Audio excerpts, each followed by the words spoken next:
Everyone, hope you're doing well. My name is Kyle.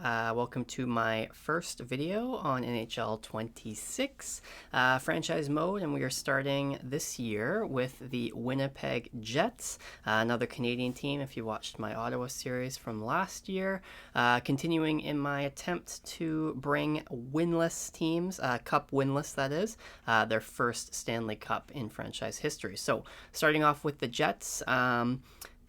Maybe in a similar boat in terms of the Sens, in terms of like roster construction in this game at least. Kind of like nearly there, one piece away kind of thing. But in this franchise, we're going to take them kind of as they are in real life. Playoff contenders, but just outside of that real like Stanley Cup contender window. So we are going to be buyers and trying to push for the cup from year one here. Before we start, I want to lay out, I guess, kind of some ground rules, obviously, that I've just made arbitrarily for myself in terms of 1, scouting, 2, contracts, and then 3, trades. We'll start with scouting. We're a few days in. I've just gone through and hired some better scouts to fill out my scouting roster. And for scouting in this series and all future series, there is the method where you can go in and like strategically scout the top like 200 rated players or whatever and get them like fully scouted all throughout. But I'm not going to do that because I felt in past it's just been too easy to find, those medium elite gems that are in like 3rd, 4th, 5th rounds, and then you're just stacked with your prospects, and it's super easy to just flip them for assets moving forward and just cycle through. So I can sign whatever scouts I want. I can sign all the best scouts and make sure my scouts are all, B's and A's eventually in a few years, but I will not be sending them out myself. I will leave them on automatic, and whoever is scouted to whatever degree is just how it is. So that's that with the scouts. We'll go into, let's do trades next. So trades, I want to make this as realistic as possible. In my personal series, I do take some liberties just in terms of like getting the trade values to equal, even though it might not make sense in real life. But in this series, to make it, I guess, a little bit more difficult to try and win cups and acquire top-end players, I'm going to be trying to keep it, again, as realistic as possible. So in terms of like acquiring top-end players, if a player is obviously on a team's trade block, then I can trade for them, no problem. But like, let's say, a top 6 forward or a top 4 defenseman or a starting goalie. If I were to want to trade them, it depends on the position that team is in the standings. So if they're like an older player and they're on a team that's obviously bad, so sellers, then I can go ahead and acquire them. If the player is older and on a team that is bad, then that's fine. But if they're like a younger player, still in that growth window of up to 26, it will be difficult for me to acquire them. I would have to give up like a roster player, like a high-end roster player. I can't just trade, first round picks for, this is a stretch, but like say a Connor Bedard. I can't just trade a bunch of picks for Connor Bedard because Chicago would never do that. They're a rebuilding team. They want to keep their young players around. So young players I can acquire if I'm trading established NHLers, let's say, and then older players who are over 26. I'll say over 26 because that's when they're at the end of their growth window. Anyone over 26 I can't acquire, but the team has to be a seller at the point that I am acquiring them, if that makes sense. And we'll get to some examples of that, obviously, as we go throughout the franchise. That is that. Trade difficulty is on medium. We'll leave it like that for now. We'll see how the series progresses. And then I won't do any other like stipulations, like having, at least one one red player getting acquired or one green player going the other way in terms of wanting to trade or wanting to be traded. We'll just keep it as I've said for now. And then the last thing will be contracts, and we will get into this and look at our team as well. So for contracts, obviously with the no move clause, no trade clauses, it's easy to throw those in, I've found, and then just do it so it's like 95%, so they have like a 29 team trade clause, no trade clause. And then you can just flip them to one of those teams for assets whenever, and it's not that hard to get rid of them in the last year of their contracts. And that obviously brings the dollar value down of the contract. But in this series, I will only be adding a clause, so no movement, modified no movement, no trade, whatever, into a contract if it is a full term contract. So anything less than full term, unless the player requests it, like, you go in to a free agent and they want a no movement clause, that's fine, even if it's not a full term, but I cannot, kind of rearrange the contracts to make it easier on myself. And then for extensions, I can only offer extensions if the player wants an extension. So Kyle Connor, Gustav Nyquist, I could offer an extension, but Adam Lowry, I will not be offering an extension to because he does not wish for one. So, I think that's that. And let's get into taking a look at our roster. So we'll start with the goaltenders. Obviously, we've got our guy here, the best goalie in the league, regular season at least. And then in this game, I'm pretty sure he's the highest rated.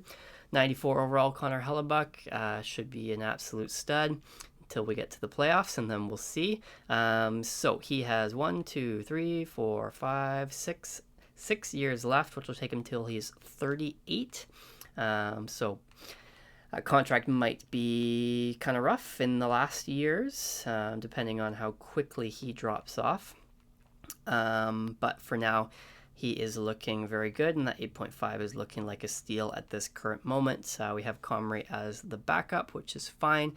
In the system, not a ton. Poulter is okay. He might be something maybe, but these guys are not much. So we should definitely try to acquire, medium elite goaltender of the future soon, because Hellebuck is going to start aging and regressing if he has not done so already. So goaltending looks good for now, but definitely would like to get a goalie of the future in this next 1 or 2 years. Defensively, looking pretty good. Top 6, Josh Morrissey, stud. Neil Pionk is great as well. And then the top 4, DeMello and Sandberg. Good cap hits for them. Got some term on these guys, all signed at least 3 years. Pionk is signed 4, 5, 6, so that looks good. 3 years for our top 4.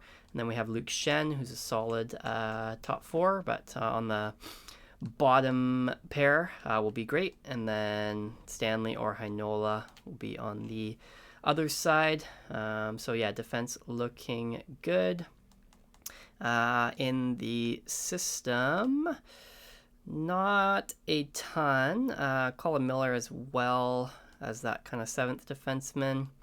But prospect-wise, it's just really, don't know how to say this guy's name. Frey, probably. 19 years old, top 4, 64 overall. So he could be close in probably 3 years. But we'll keep an eye on him. But again, trying to stock the cupboards if we can, but may be difficult to do so as we are trying to contend.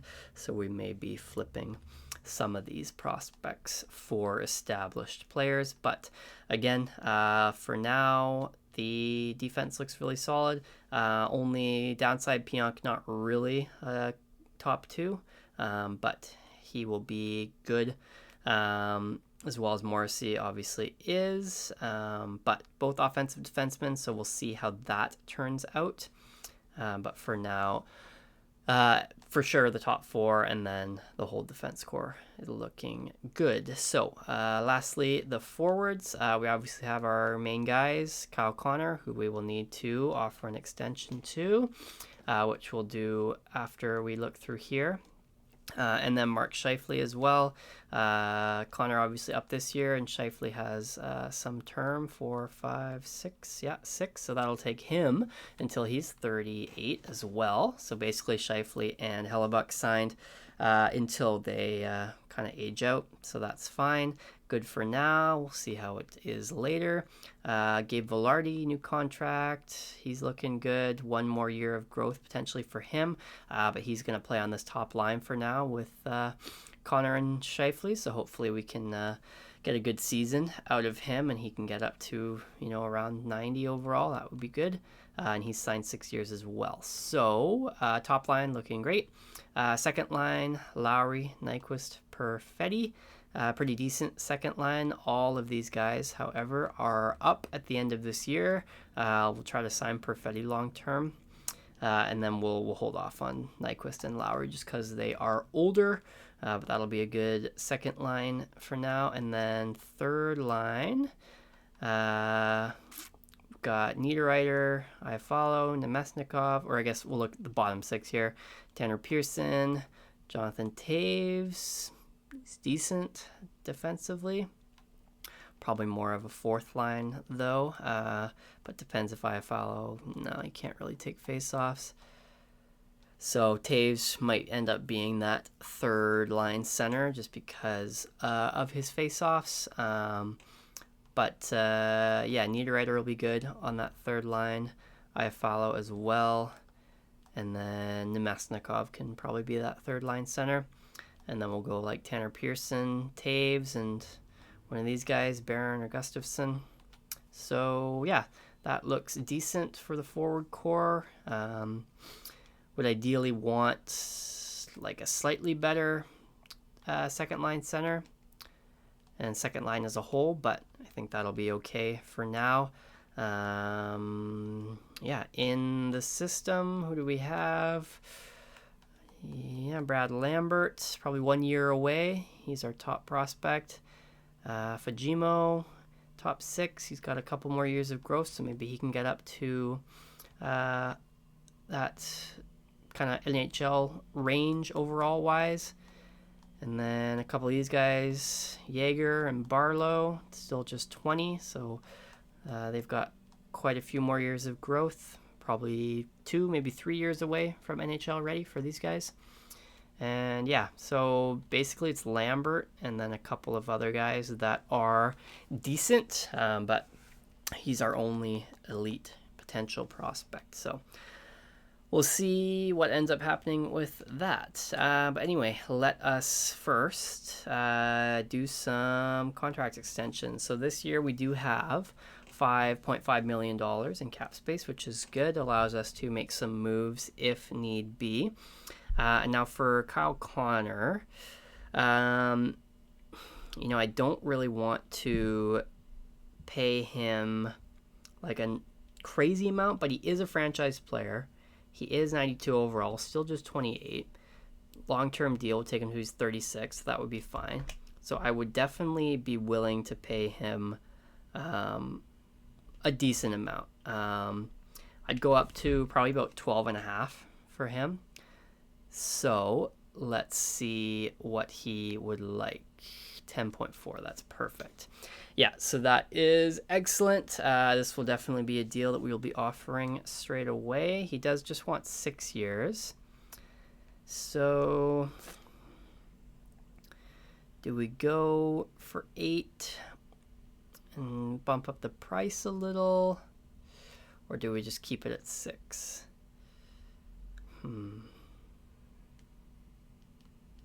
Let's do 8 because he is a franchise player, so we want to keep him around as long as possible. So, as I said with the full-term deals, so 8 years, so I can add a no-movement clause. He also wanted a no-movement clause, so that is fine. I do like to do these reduced ones and then get it up to, like I said, that 95% 29 team, which just gives me a little bit of just a few options if I do end up needing to trade him at the end of this contract the last year. But we will go up to his asking price around, let's see, 11.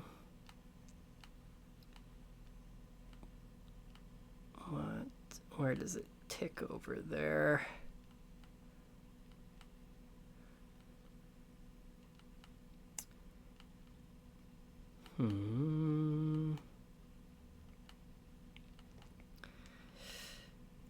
Hoping to get it to move. It looks like it's just under about 85% there, which is usually about where they accept. And there we go. So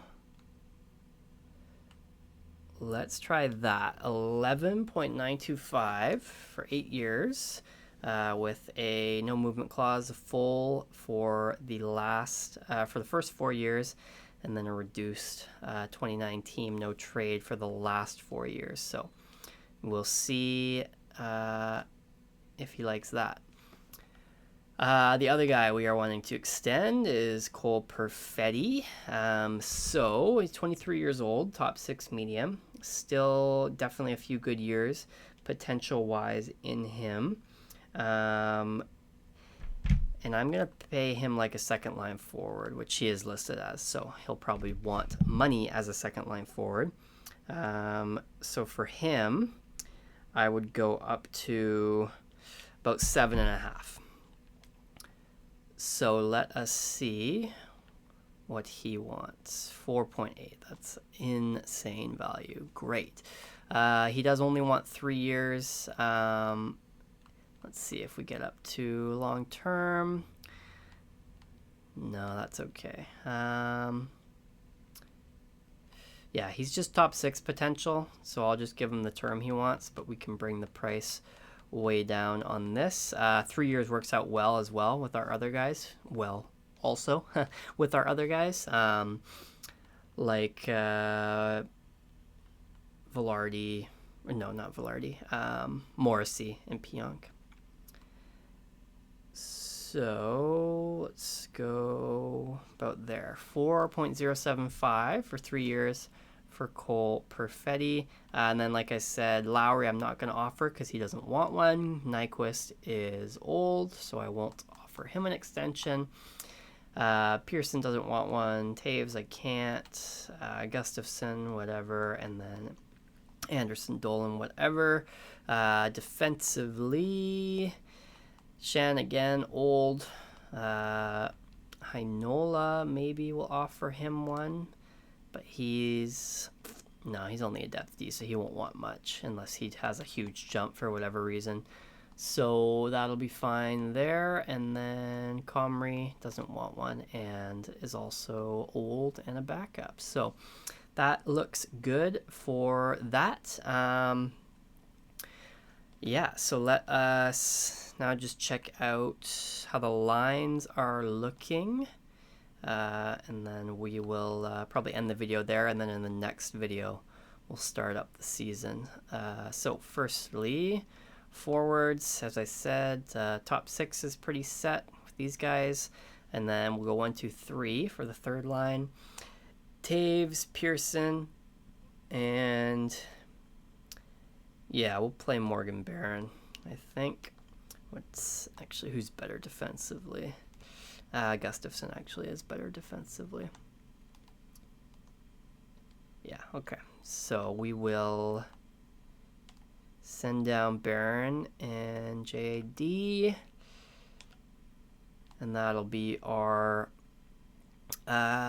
forward core for now for this season to start. And then in the minors, we've got Barron and some of these other guys who can come up who are listed as fourth line forwards in the event of an injury. And Brad Lambert is he might be kind of buried in the depth chart, but maybe we'll get him playing the first line center in the A and try to grow him. So Forwards, good. And then defensively, 1, 2, 3, 4, 5, 6. We'll send Heinola down.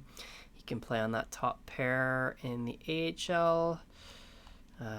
Yeah, that'll be fine. Maybe might actually call up Fleury just so he's not blocking Heinola. And then how about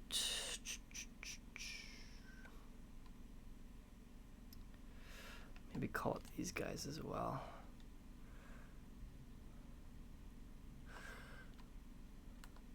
What's this guy? Shaw. Maybe we just trade away Shaw and let these Lambert and Jaeger play the 1-2. Yeah, we could. Okay, and then goaltenders, yeah, Comrie and Helly. So let's see what the lines are looking like. Connor Shifley, Velarde, Perfetti, Lowry, Nemesnikov, Feifel, Niederreiter. No, I want Gustafson in there. Left-hand shot. Tanner Pearson, left-hand shot. Maybe we'll do this. Okay, great. And then maybe we do go like this, just so we have... Yeah, that might be better, actually. Split Pionk and Morrissey. Think that might be good. So Fleury looks like that. Stanley, we'll play Stanley. Okay, perfect. So yeah, that looks good. AHL, Heinola's on the top pair, and just do that. And make sure Lambert's on. Top power play.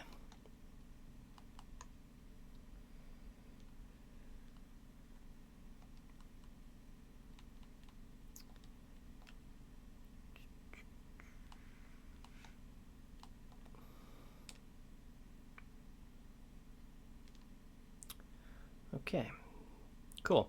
So yeah, that'll be good for now. Yeah, that's all the setup I think I'm gonna do for the season.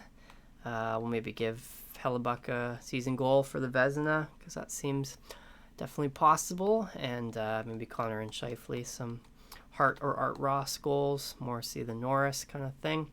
But in the next video, we will start off the season and get up to the trade deadline and see how we are looking at that point. So thank you for watching. If you enjoyed, please like, comment, and subscribe, and I'll see you in the next one.